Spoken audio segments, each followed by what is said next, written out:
Well, hello and welcome to episode 113 of Drink the Movies. I'm Brian here as always with Michaela. Now, Michaela, we are recording early because you and I, right now, if you're listening to this the day that it came out, we are at Walt Disney's Hollywood Studios. I'm probably standing in front of the Millennium Falcon, just in awe of the spectacle and the beauty of it. But how are you doing? How have you enjoyed our hypothetical week of Disney adventures we've Um, had so far?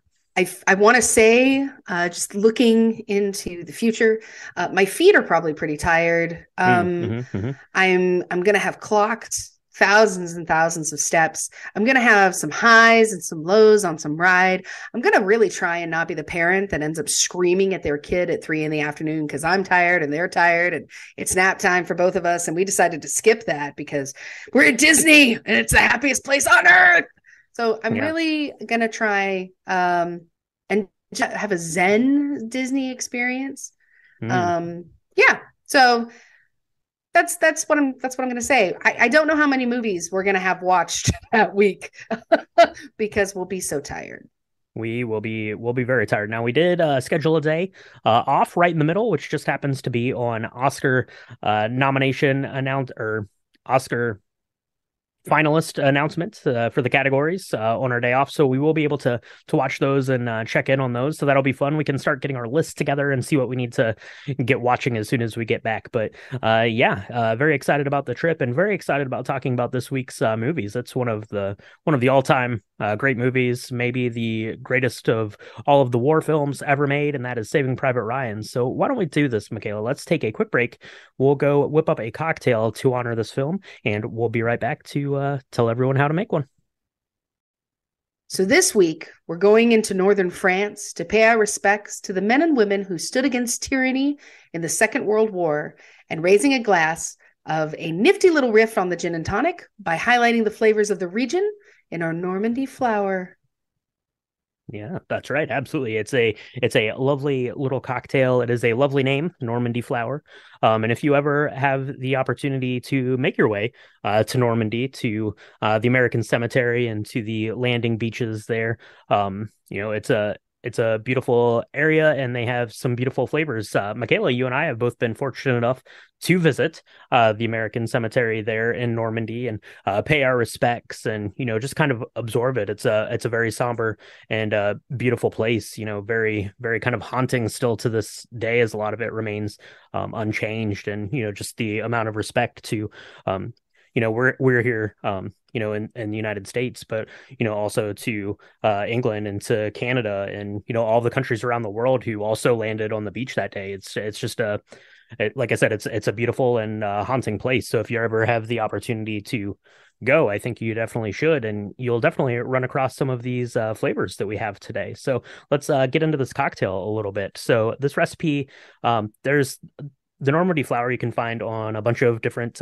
cocktail websites and things, but the one we found, which actually had some amounts, came from bespokeunit.com. And it's pretty simple. You're going to build it just, in a tall, like Collins glass or in a short rocks glass, just however you would normally do your gin and tonic. But this one's pretty simple to put together. So why don't you run through the ingredients for everyone, Michaela? Sure. It's going to be 2 ounces of Calvados. And if you're like me and never remember what that is, it's just apple brandy. So you can find that at almost any liquor store. Half an ounce of elderflower liqueur. Saint Germain is a really famous one, but it doesn't have to be that. And then a quarter of an ounce of lemon juice. Yes, use real lemon juice because this is going to be a very delicate kind of addition to the cocktail. And you're going to put it in, like you said, a tall Collins glass. Put some ice in it. Top with tonic, and then make an orange peel to make it real pretty. Yeah, And then you're going to absolutely. toast to the brave men who gave the ultimate sacrifice on that beach and enjoy it. Yeah, absolutely. So, Calvados, as you mentioned, Michaela, is apple brandy. Calvados specifically comes from the Normandy region of France. They're in northern France. So, if you ever do have occasion to go there, you'll find Calvados. You'll find apple cider, hard apple cider. That is a big part of the cuisine up there, and it is absolutely delicious. It's very dry and unctuous. If you can't find Calvados, kind of any apple brandy will do. They make it all over the world. We make apple brandy here in the United States. I think we actually used a an apple brandy that was made here in North Carolina, local to us, and elderflower liqueur also hailing from France. The one that we used, which I'm drawing a blank on the name of. You had a fancy one and a very pretty bottle. That comes from southern France. So yeah, it's very much a nice homage to this region of France in sort of this little tonic drink. And yeah, it's very beautiful. We actually used a little ice ball sphere that you had a flower in. If you look at the picture on the website, it's very lovely. It's very beautiful. And that's always a good time and a good thing to do. And certainly set off the name there, the Normandy flower. With the way that it looks, but Yeah. you'd mentioned that it's delicate. What did you think about this one, Michaela? So, like an elderflower gin and tonic is like your favorite drink, right? Like that's an old standby. We do the lobby bar where we feature a different drink, all the time. You can make midweek, but Michaela mostly just makes elderflower gin and tonics. That's true. So That's very true. I really enjoyed this. I thought it was a nice change. I don't know why we don't, or I don't do more things with like an apple brandy in it. We talked last week about using cognac, and that's used to scare me because I thought it was, kind of this old man kind of liqueur or beverage. Same with apple brandy. It sounds like something like your grandmother would love or something. But this was delicious. It was very tasty, and you could change the tonic out if you wanted to do elderflower tonic. You could, but you certainly don't have to. There's a lot of other ones out there. It just depends on what you want, what flavor on top you would like to add. I thought this was really lovely. And I did really enjoy the exercise of taking small flowers and putting them in ice and going ahead and freezing them because you get this really beautiful kind of block of ice with a flower in it that unfolds over the course of your drink, which is really nice. It didn't change the flavor, but it looked really cool. So yeah, I thought this was lovely. Yeah, and certainly if you wanted to do kind of that same routine with things like herbs or something like that, you could do that to add a distinct kind of layer to that as the ice melts and the herbs came out to change kind of the aromatic complexity of your drink. You could certainly do that, and most importantly, it looks pretty in your glass. So yeah, this was a delicious little twist on it, and every once in a while we do a cocktail here on the show that requires some Calvados or apple brandy. We've done a few of those now. So it's nice to have another, a simpler but delicious idea, something to do with that. So now that we have these made, Michaela, let's finish these. We'll mix up one more, and then we'll be back to chat about just one of the greatest tellings of World War II story and Saving Private Ryan. So let's take a quick break, and we'll be right back. Spoiler warning for Saving Private Ryan.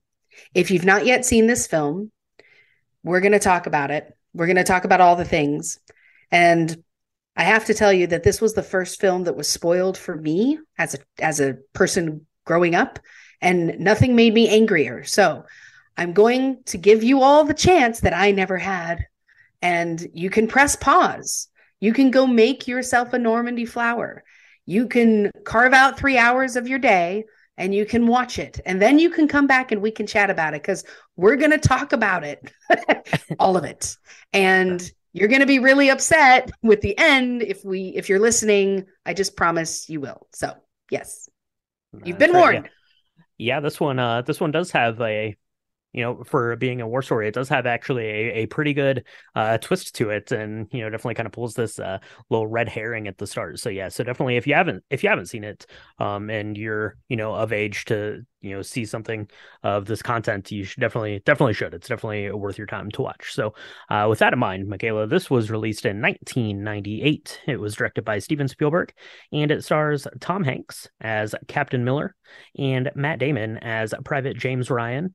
Plus there are about, I don't know, like 100 other just brilliant actors and actresses that are in this thing to bring this story together. And we're going to talk kind of a little bit about them and the company that is accompanying Captain Miller as we go through the story here. So yeah, so this was a pretty big deal when it came out, Michaela. This was nominated for 11 Academy Awards, but we'll get into that. Yes, it was. a little bit later. We're going to go straight into the movie this time, and we'll check back in on how it did on those 11 Academy Award nominations. So we get into this movie, Michaela. We see an old gentleman strolling there through the American cemetery at Normandy. It's very iconic. You can see all of the white crosses and Stars of David just lined up in these perfect rows from start to front. He's kind of walking there. You can see like his wife and presumably his kids and maybe grandkids kind of tagging along behind him.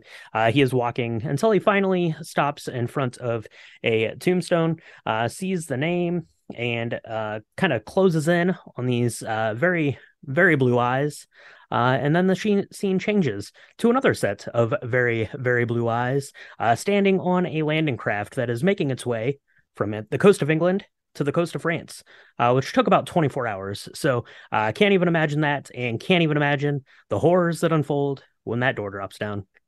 Yeah. So for anybody who doesn't know history at all, this is a pretty good way to learn it, I suppose. It was in 1944. There's actually, it's June 6th, actually. It's a very important day. And this was what they called D-Day. And so there were, I don't know, hundreds of destroyer boats that fit, 350 people in like a 2x2 box. I mean, there were tons of kids, young kids that were serving, that were kind of thrown in off of these boats. They would open up and you would just run out, and the enemy, which was, I guess, on the beach with their guns, would be kind of mowing these poor people down with machine guns and all sorts of bombs and different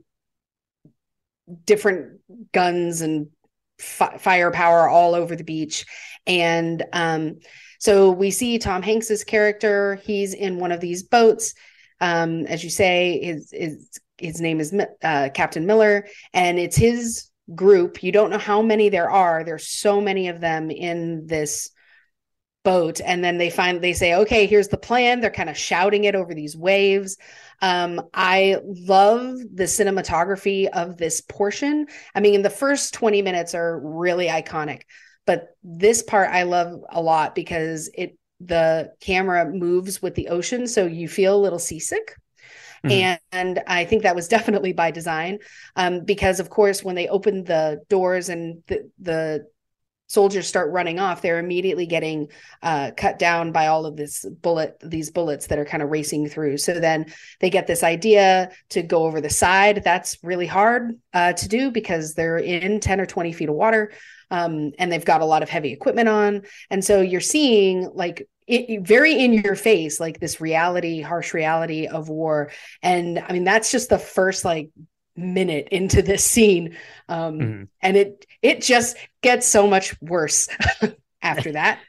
Yeah, as it kind of makes its way through the beach, and we're not going to get into all kind of the gritty details of this, but yeah, we're seeing kind of this beach storming, in ways that war films had never done before. It was very kind of epic and grisly in scope. It was utilizing kind of a lot of new techniques that you see now, were kind of pioneered here in the way that they were playing with the sound design as explosions were going off, and ways it was kind of slowing down time a bit and speeding things up, and you feel just as kind of disoriented and scared, and all of those emotions that all of those young men were feeling.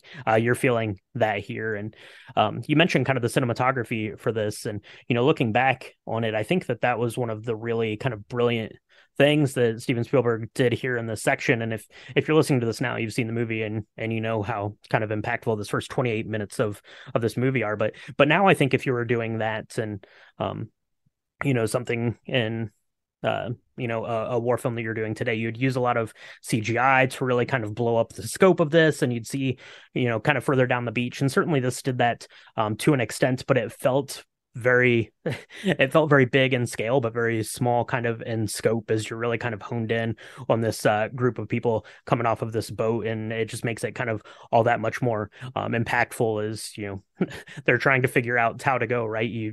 are taking every inch and losing lives along the way. But good news is for Captain Miller and kind of his team there, most of them are able to kind of push up the beach and get into the German bunkers and strongholds and get those taken out and secure kind of their section of the beach. So we make our way through sort of this D-Day landing section, and we're kind of going to be transported into a little office. You see a bunch of women.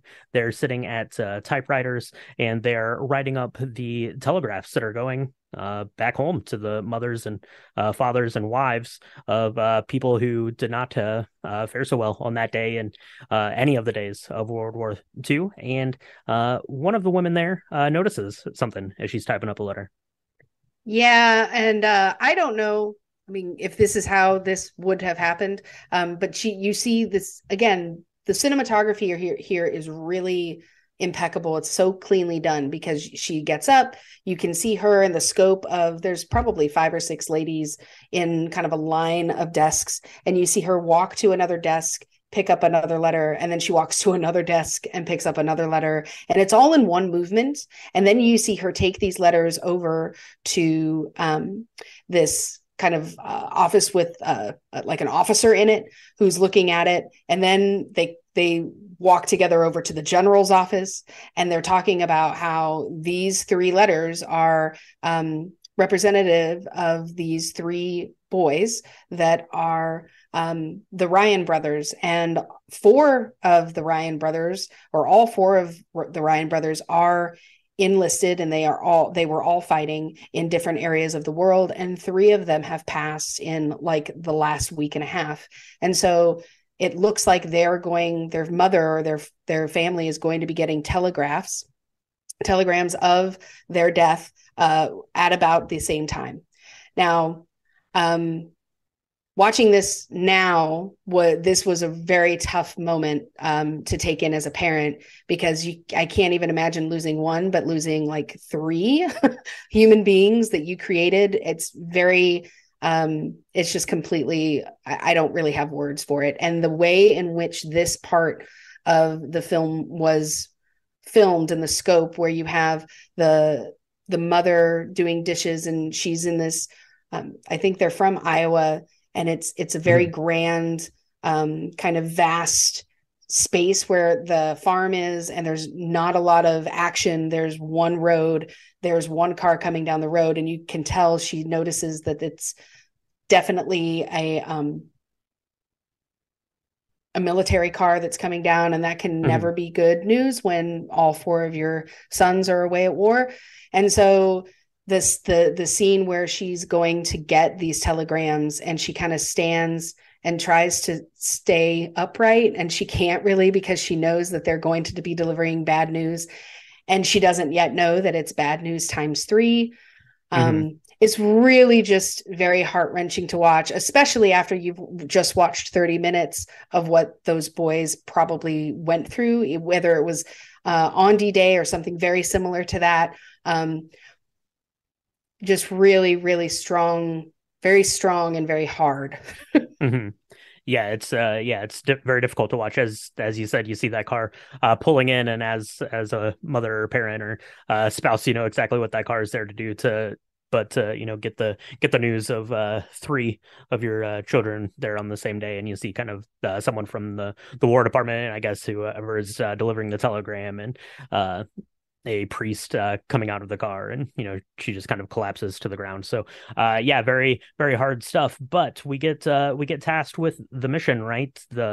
The colonel says, if that boy is still alive, then we're going to get him the hell out of there. And that is what's going to happen. So Captain Miller, who's an Army Ranger, has his platoon there, and they get tasked with going to find Private Ryan. Their job is to find Private Ryan. In the middle of this, I believe Captain Miller says it's like finding a needle in a stack of needles, because World War II is very, very vast in scope. It's not like you could just track someone down or pick up a phone and call someone. So, I mean, you're literally going to be walking through the countryside and trying to get tipped off on where this Private Ryan is, who was a member of the Airborne, but they don't always land where they're supposed to land, and they don't always get to wherever they're supposed to get. So this is is going to be hard to do, but he's got a plucky little crew going along with him, I will say. So we've got Sergeant Horvath, who's played by Tom Sizemore, Private Ryben, who's played by Edward Burns, Private Jackson, who's played by Barry Pepper, Private Mellish, played by Adam Goldberg, Private Caparzo, who's played by Vin Diesel. And then we have the medic, Wade, played by Giovanni Ribisi, and Corporal Upham, who is kind of a translator kid, played by Jeremy Davies. So this crew is on their way. Yeah, and where do you start, Michaela? You have to go find this boy from Iowa in the Right. middle of France. You have no idea where he is. What do? You start walking and hope you get lucky. You take a tip and move on to the next. Yeah, so they get the intelligence, and again, the surprise, the government is not perfect because it's made of humans, and so they were told that, hey, in a perfect world, his company would have been landed in a city of Nivelle, so they start walking to it. They find a kind of this other grouping of soldiers in a city that has been completely bombed. There are like walls that are falling over, and there's tons of bricks and debris everywhere. And in fact, there's a scene where we see Paul Giamatti as another captain who is there, and he's like, I don't have any idea who you're talking about. If they're here, they're probably not still alive, but I've never heard of this kid. And they kind of, he's like leaning on something that falls into a wall, and then the wall collapses, and it shows like 6 or 7 of the enemy like on the other side of this wall. And then they're like, what do we do? I don't know. Do we shoot? Do we not shoot? There's a really tough scene where they kind of happen upon this French family that's still trying to live in this rubble with a bunch of kids. And of course, the parents, the dad is like trying to pass off one of the children, probably with, to get him to safety. And of course, Captain Miller is like, we are not taking this kid. We are not taking children. And then of course, one of the privates played by Vin Diesel is like, come on, we should do what we can. And he's like, no, absolutely not. And of course, then there's a sniper, and the sniper takes Private Caparzo down, and it's really awful. And that this is foreshadowing. This is not going to be it wasn't ever going to be easy, but we're going to probably watch a lot of people lose their lives. Mm-hmm. It's very difficult. Like you said, they're kind of going from town to town talking to people, and they get to this bombed out section here of this French town, ask them to take the kids there, and Private Caparzo does, and ends up losing his life, which is obviously bad. And that really is starting to get to the crux of this, and how Captain Miller and the rest of the team is kind of dealing with this, right? They're sending, whatever it was, these 8 men out to find 1 man. So that's kind of a question that gets asked, I believe. I think maybe Private Mellish says, how much is the life of 1 person worth? And, Captain Miller says, well, according to the U.S. government, he's worth the 8 of us. And that's kind of a recurring theme, right? As you lose, one of your brothers in arms, and Private Caparzo, here just going through trying to do the right thing, and, kind of this horror of war. And that gets into kind of one of the more intimate scenes kind of in the middle section here of the film is, they are dealing with the aftermath, the loss of Private Caparzo, and they're spending the night in a church, I guess, somewhere close by this burned out town, and they're having a little bit more, kind of personal talks. It's less jokey now. Things have taken a more serious turn as they realize, kind of what these stakes are and what they're really being asked to do, as they're kind of processing that, and you get kind of a really neat scene. Private Jackson there, played by Barry Pepper, as he is talking about how he'd pretend to be asleep, and when his mom would come home from work late at night, then she just wanted to talk to him, and why would he do that? And those are the little things that you do kind of in life that you don't think of until you're really kind of faced up against something like this, where you could potentially lose your life. But I really like kind of this scene. We're learning a little bit more about Captain Miller here in this section. And the stakes are getting pretty high, but the mission still comes first. So we are headed off to the next, right? We're just going basically from airborne team to airborne team until we can find Private Ryan. And luckily, we think we found him. Maybe. Yeah, it's almost too easy. We're only like an hour and a half in, and I should have known. But the first time I saw this, I was like, "Oh my gosh, what? Okay, all right." And Nathan Fillion, of all people, is Hmm. comes out of this long line of soldiers, and they're like, "Are you James F. Ryan?" And he says yes, and then. Tom Hanks's character sits him down and says, "Look, I've got something to tell you, and I don't know how to do it." And he's really this character, this Captain Miller, is just really special because he's a soldier and he's very smart. You can tell at no, you can tell, but he's also very patient. I mean, there's the Private Davies, I think, who was the translator. He has just he's a complete novice to all of this stuff. He barely knows how to shoot a weapon. He doesn't know what he's doing. And Tom Hanks's character of Captain Miller is really calm. So he uses that when he's trying to tell this Private Ryan that his brothers are dead. And of course, Private Ryan starts to cry. And then he's like, "How did they die?"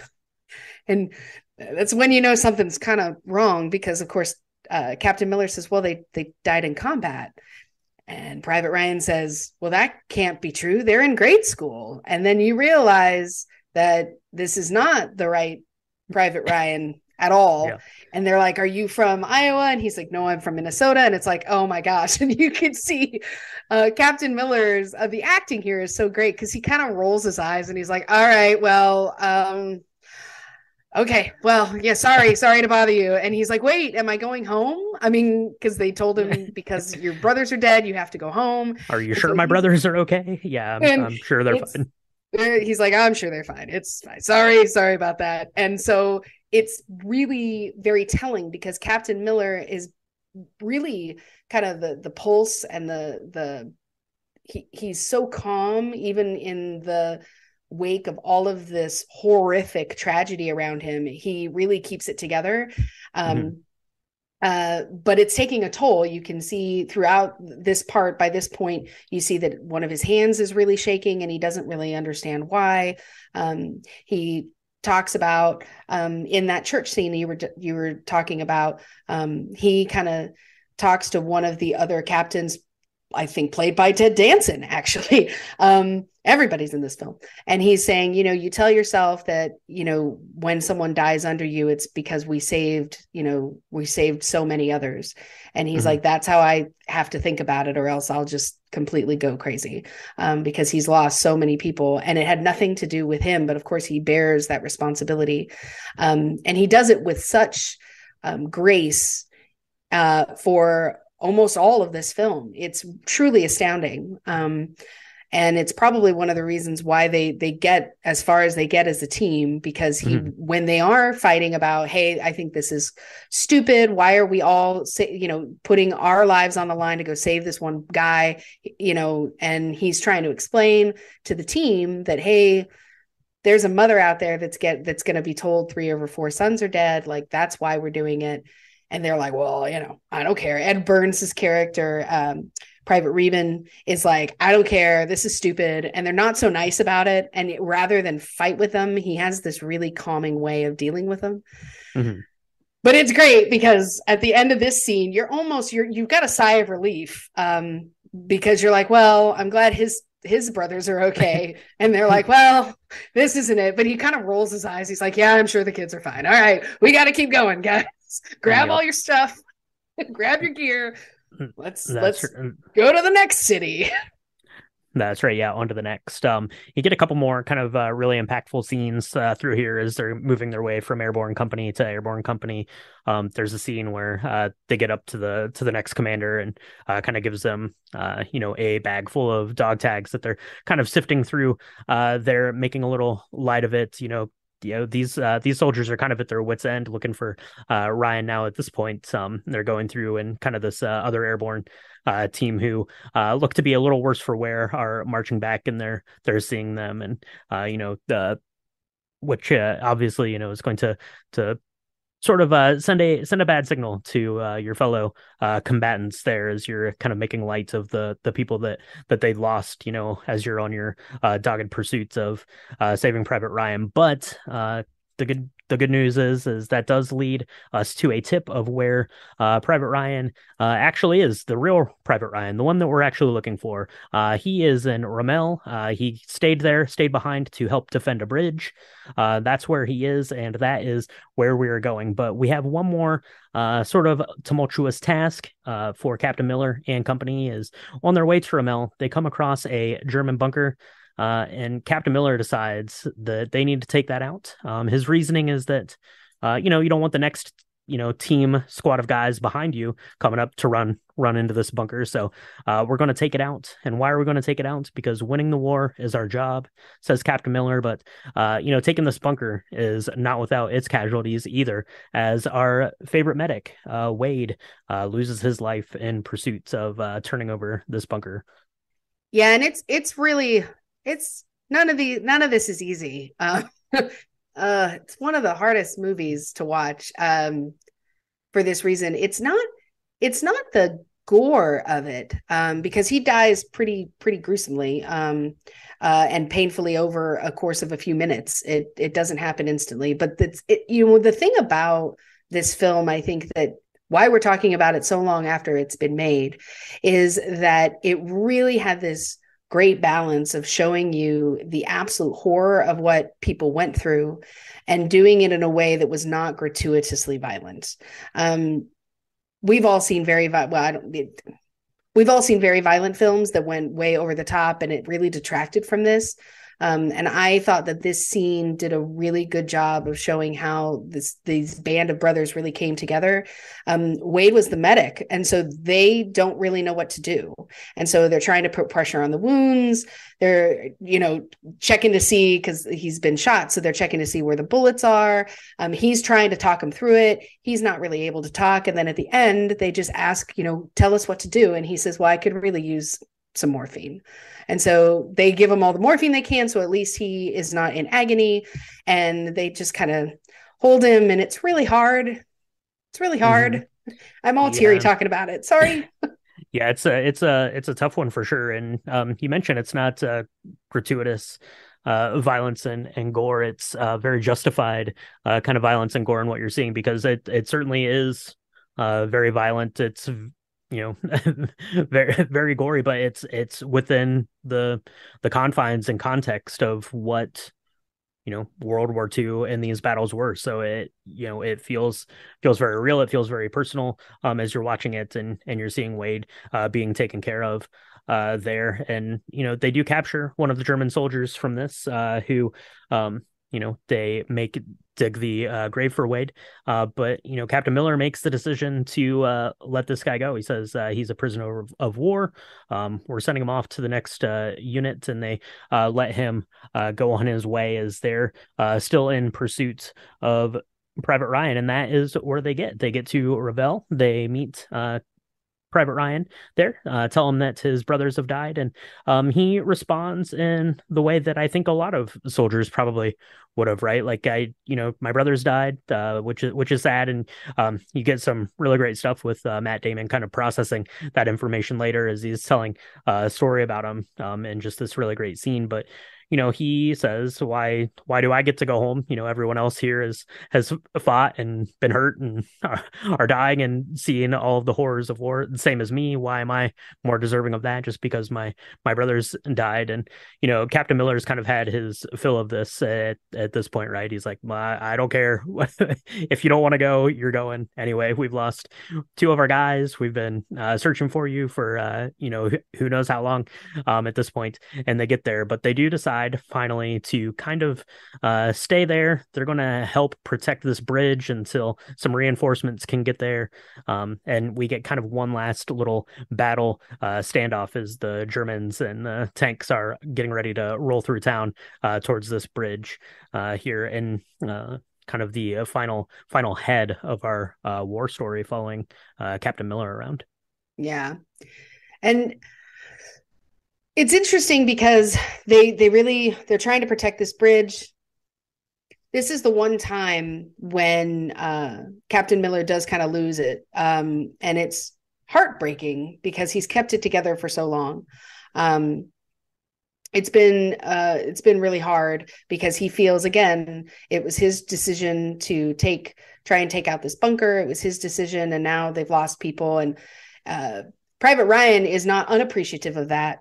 I love how the first thing he asks when they, because the other team members are like, dude, you're coming with us. We've, two people have died looking for you. Like, this isn't cool. And the first thing he does is ask their names. And it's he it's played so beautifully, kind of the exchanges between Matt Damon and Tom Hanks in this, and the fact that there has been a pool. There's been a betting pool going around because Captain Miller doesn't talk about who he was before the war. He doesn't talk about his life. He doesn't talk about his job.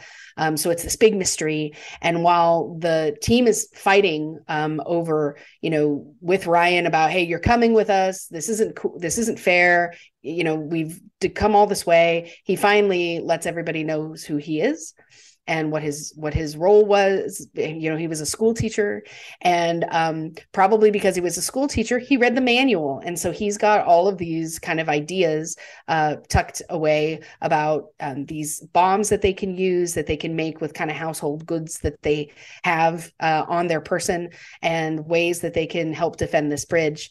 And so, if you can't beat him, join him. Private Ryan he said, I'm not going anywhere. And you can tell my mom if I die, that was the choice I made. And I did, with the only brothers that I have left. And those are the people that are here.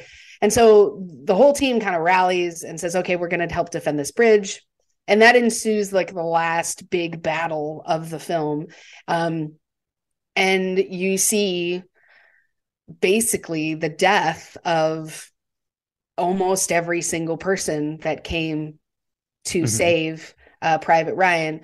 And we don't have to go and talk about all the various ways they all die. It's really well done, I will say. I mean, I was never a war film lover because I just thought it was really hard. It's very hard for me to watch.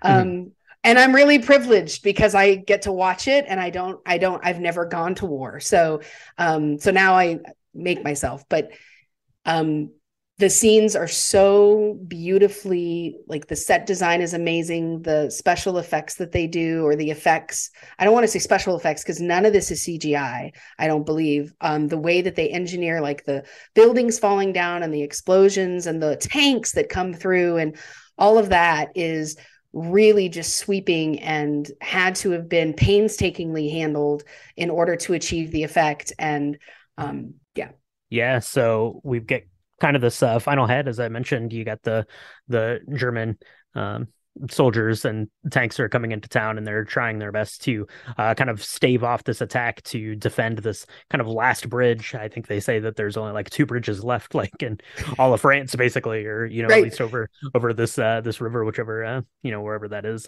My geography is failing me a little bit here, but yeah, you have kind of this penultimate sort of battle that's in obviously in a war sense, it's the American soldiers versus the German soldiers, but on a more personal sense, it's, Captain Miller and his squad are protecting and fulfilling their mission of getting Private Ryan out of there. And it does cost some more lives, including Captain Miller, who is the last man kind of standing on this bridge before they ultimately have to blow the bridge up to not allow the German forces to overtake it there. You get a really kind of heartbreaking scene as he's just kind of firing this pistol at this tank, as he's grasping onto life. And then, finally some Allied forces swoop in with some planes and blow up the tank there. And you get one kind of last exchange there between Ryan and Captain Miller, where Captain Miller kind of takes his hand and tells him to earn this. Yeah, because basically his life was worth 6, I believe, was the final tally there on with Captain Miller and the rest of his team. And then it kind of transitions back to the Normandy cemetery, and we see the gentleman standing there who we now see is looking at the grave marker of Captain Miller. And the old man there is Captain Ryan. So a little bit of a bait and switch there. Kind of when the movie starts, you're led to believe that is Tom Hanks's character, Captain Miller, but no, it is not. It is Private Ryan there. As an old man, and you get just this really wrenching thing as he kind of turns to his wife, and they embrace, and he asks her basically to validate his life, right? A lot of people sacrificed so that he could be there, standing there on that day, and it's really very touching and emotional and beautiful. And this story is kind of big in scope, but there's a lot of that, and it plays into a lot of sort of survivor's guilt in the way that I like you, am very privileged as I've never been put into a situation like that, but I would imagine that a lot of people feel that way. Why me? Why am I different or more special, or why didn't I wasn't asked to sacrifice as much as these other men and women who were alongside of me. That's right. Yeah, it really for me, it's one of those things where this film does a great job of explaining the importance and the paradigm shift that can happen through movie watching. I think as an American, we learn about World War II, and we learn about the American part in World War II, and we learn about all of these things and how bad it was. But we don't really learn about those things unless we take it upon ourselves to really get into those subjects, because it's really graphic, and because some of these themes are very adult. And even in high school, you wouldn't necessarily learn about all these things. And so this film, I think, is a service to folks who've never had, like you and me, who've never had to be in that situation, to appreciate, even a very small, minute sense, what it was like to be in this situation. And that's the reason why people take Memorial Day and Veterans Day and all of those those celebratory and somber days of remembrance and joy more seriously than others, is because of that knowledge. And again, the way in which this film was done, I think it really paid honor to kind of the depravity of war, and the fact that, as you were talking about that kind of dog tag scene, every dog tag was a person, was an entire universe who had parents and siblings and friends, and they're no longer on the earth anymore. And it's very daunting. And so I think that's probably one of the reasons why it was nominated for 11 Academy Awards. Yeah, that's right. Yeah, so this was nominated for 11 Academy Awards. Justly, we'd mentioned it's one of the all-time great films, and potentially the greatest war film of them all. So 11 Academy Awards. It won 5. It lost 6. So let's see. So what did it win? It won Best Director for Steven Spielberg. So it was directed the best. It won Best Cinematography. So it was shot the best, looked the best. It won Best Sound and Sound FX Editing. So sounded the best. And it won Film Editing. So it was put together the best. But it didn't win them all, though. Like I said, it did lose Best Score. John Williams, Tom Hanks, nominated for Best Actor, lost that one. Lost Set Decoration. Okay. Lost makeup. Okay. There were a lot of wounds and things. A lot of really good makeup. And this one, Michaela. It lost original screenplay. Okay. Fair enough. But it lost Best Picture, Michaela, that year. There was another film out that year. It was called Shakespeare in Love. That was the one that won. It won Best Picture. I actually watched the presentation of that today, just before we started recording. Harrison Ford is the one giving out the nomination, and Shakespeare in Love won. There's a lot of potential reasons why people think that is, and you can feel free to Google those and to read those and to do your own research. But I will say, just kind of in short, I mean, obviously the ones that it won, it was very worthy of winning. The makeup one is really mind-boggling to me, how it didn't win Best Makeup. And then obviously how it didn't win Best Picture, I think was a shock to everyone except for maybe someone by the first name of Harvey that night. I don't know, but Right. Yeah, I remember watching the Oscars live when Shakespeare in Love won. Now, to be fair, I was like a 17-year-old girl, and I loved the movie Shakespeare in Love. And I was really happy that it got the accolades that it got, because I think Shakespeare in Love is great. As I've gotten a little bit older, and even then, I thought that it was a miss. But as I gotten a little bit older, I've gotten a lot more angry about it. And that's fine. But this film definitely has stood the test of time. It's one of, like you said, if not the best war film, that's touted the best war film of all time. It's definitely up in like the top five, because of all of the things that it did do really well. On top of which, the set decoration. I mean, how to set up all of that, and to have meadows and the beach itself, all of the war-torn cities and just all of the different scenes to make up what looked very real to 1940s France is amazing to me. To have it to not win some of these things is beyond me. So I think it is going to go down in history as one of the biggest misses and upsets of all time. People, if you feel that's rightfully so, that's fine. You're wrong. That's okay. It's subjective, but you're wrong. And so, yeah.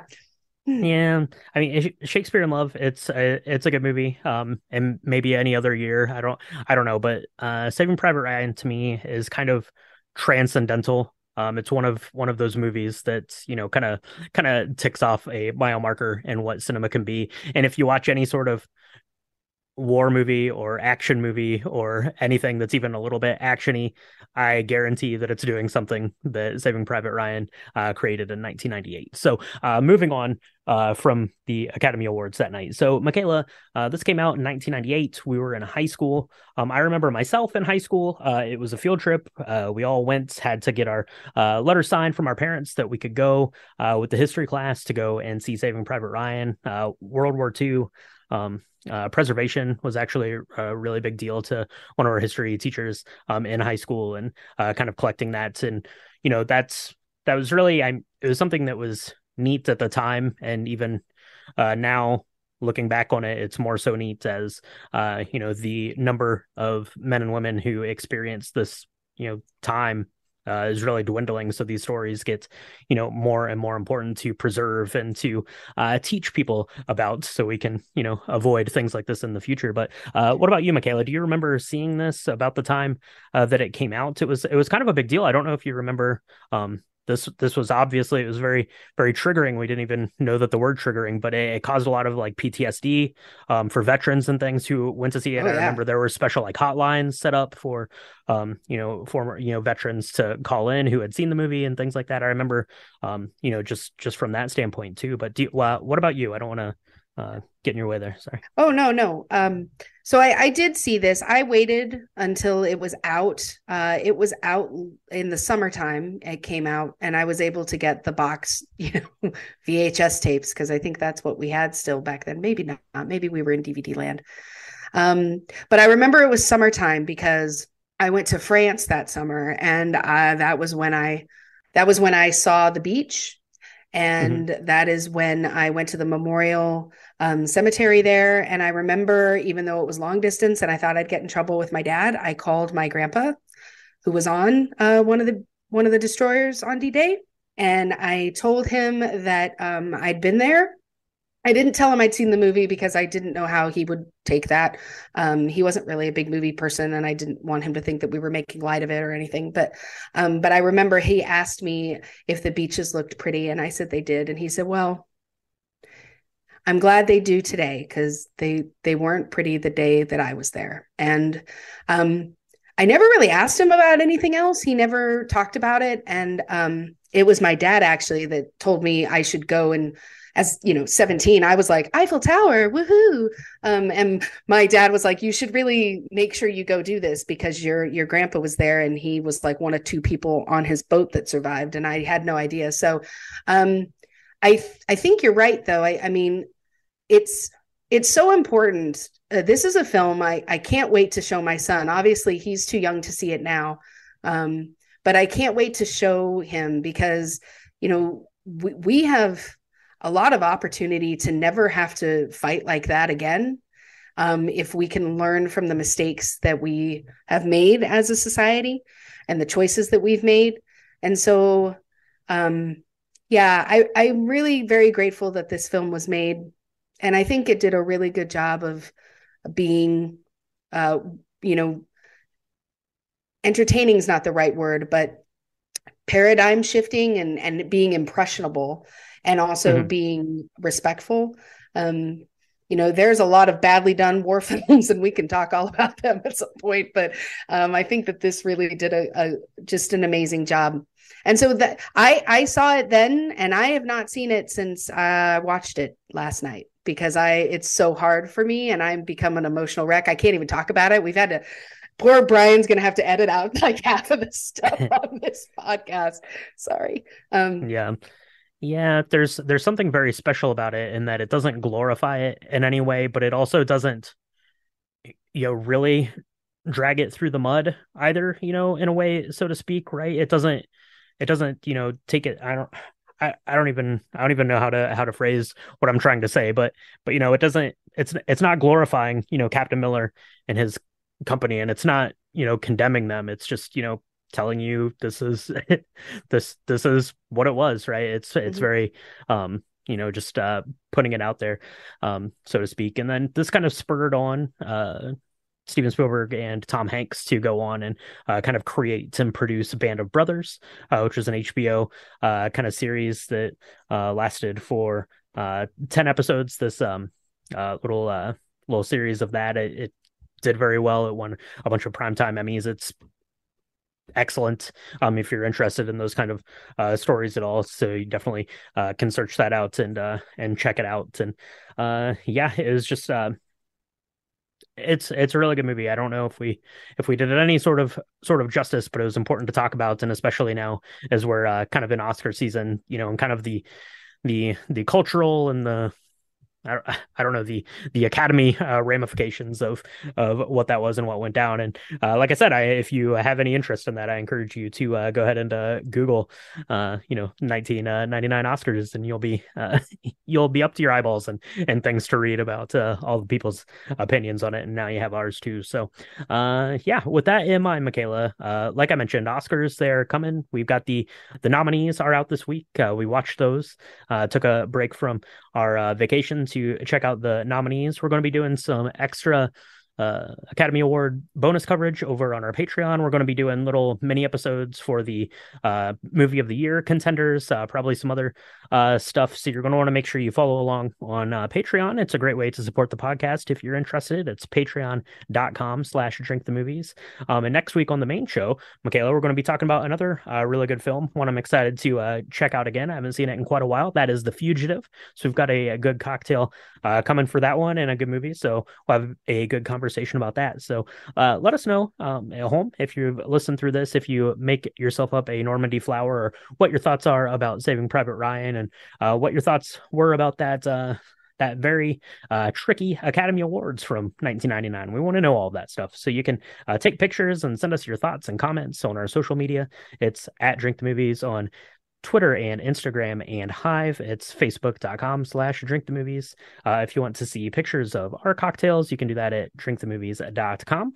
And keep an eye on that website, because we'll be having our Oscar giveaway, our Oscar prize package for, you pick them, you win a prize. We're got some good prizes in the works again this year, so keep an eye on that. And the best way to make sure you're getting all the content that we're dropping is to get subscribed. Michaela, where can they do that?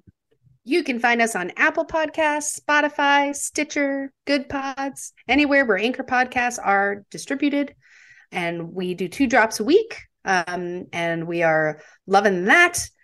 We're loving talking about movies and building the community, and y'all are doing that. We're just talking here. We're so knocked out that there's so many of you that love cocktails and movies and want to talk about it all. And so if you like what you're hearing, subscribe.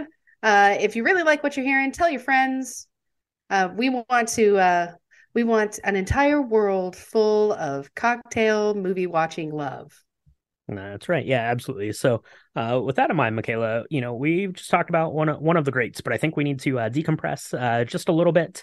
We need to reflect on what we've seen and do some thinking, and we probably need to brush off our, I don't know, our movie tickets, our streaming, our remotes, and get ready because we're going to be buckling in for this year's Oscars. So hopefully we're not too far behind. But we'll keep you all up to date on all of that stuff and talk to you next time on Drink Drink the the Movies. movies.